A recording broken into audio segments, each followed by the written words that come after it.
Either the wife belittles her husband or the husband belittles his wife. This is one of the biggest dangerous shaitan infused factors, subhanallah. It's like bukhur, incense. Do you know that burning stick? Once you start it small and you burn it, it burns the whole thing, subhanallah. If we don't deal with it and stop it from the beginning, it can catch fire, and only Allah subhanahu wa ta'ala can protect us from the after affair.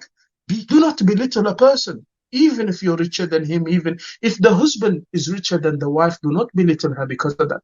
If the wife richer than the husband, do not belittle him. I'm the one who's paying your money. I'm the one who's paying rent. And la, dear sister, calm down.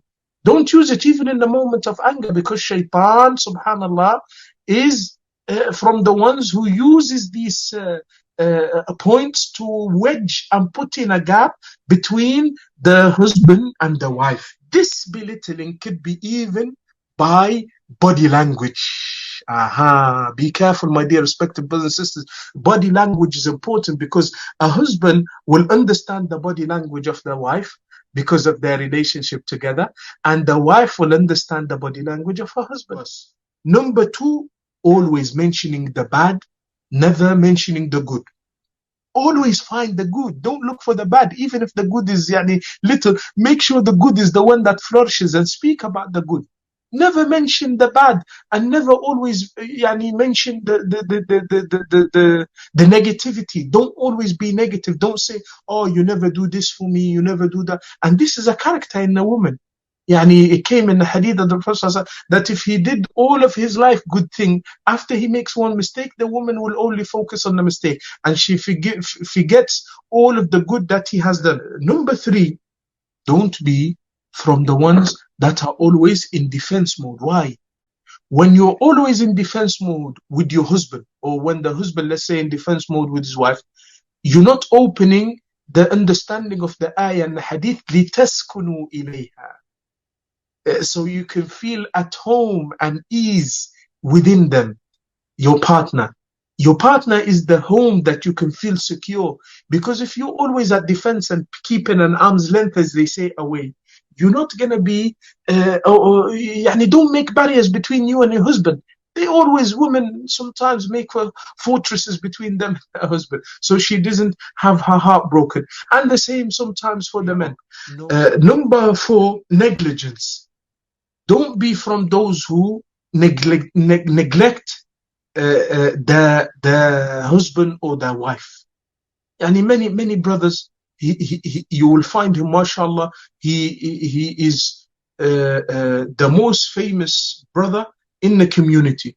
But when you look in his house, subhanallah, he doesn't talk to his wife. He thinks that he's the lion of the house, in a sense that nobody should speak when he comes inside the house. Everybody respects him, everybody, and in a wrong way. Look at the Prophet ﷺ. Look at Umar ibn Khattab. Umar ibn Khattab used to play with his kids, and a man came to him when he was in charge. A man came to him that he put him in charge of one of the cities. He found him lying on his back. He found Umar ibn Khattab lying on his back, playing with one of his kids like a father does. So that man said to Umar ibn Khattab, I never do this. What's this? And he belittled him. He's like, no, that's not character of a man inside his house. You have to be stern. Umar ibn Khattab cancelled him from his duty. He said, no, you can't be a mayor of that city. No.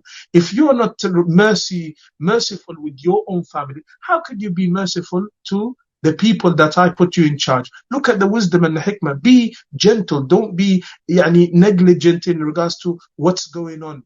And be alert in regards to what's happening inside your house for your own wife and for your own family. So you know what is going on with your wife as well. When she's sad, when she's not sad, when you need to bring her chocolates and flowers, when you need to make her happy, when you need to take her.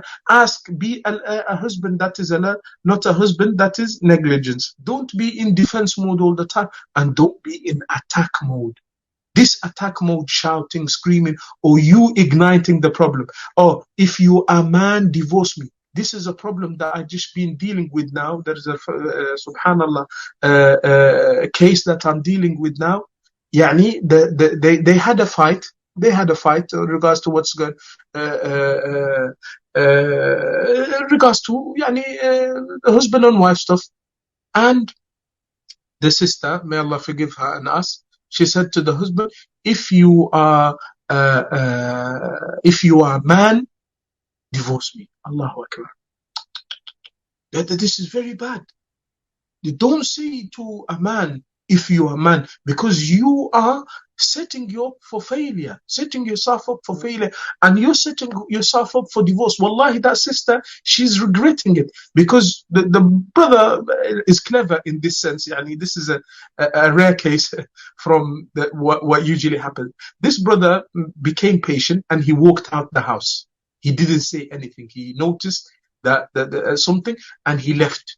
So imagine in that moment, if shaitan came to him and whispered to him, and khalas, he gave her divorce, they're going to be in a different story now. But that brother now is sad, he's not happy, he left, and he's living in his family's house, and that sister now is all alone by herself. And we're trying to rectify the situation to the best, but it is heavy. You're speaking about a man's reputation, a man's manhood, a man's everything, the character about a man. You can't say to a man, if you're a man, divorce. And the same with the wife.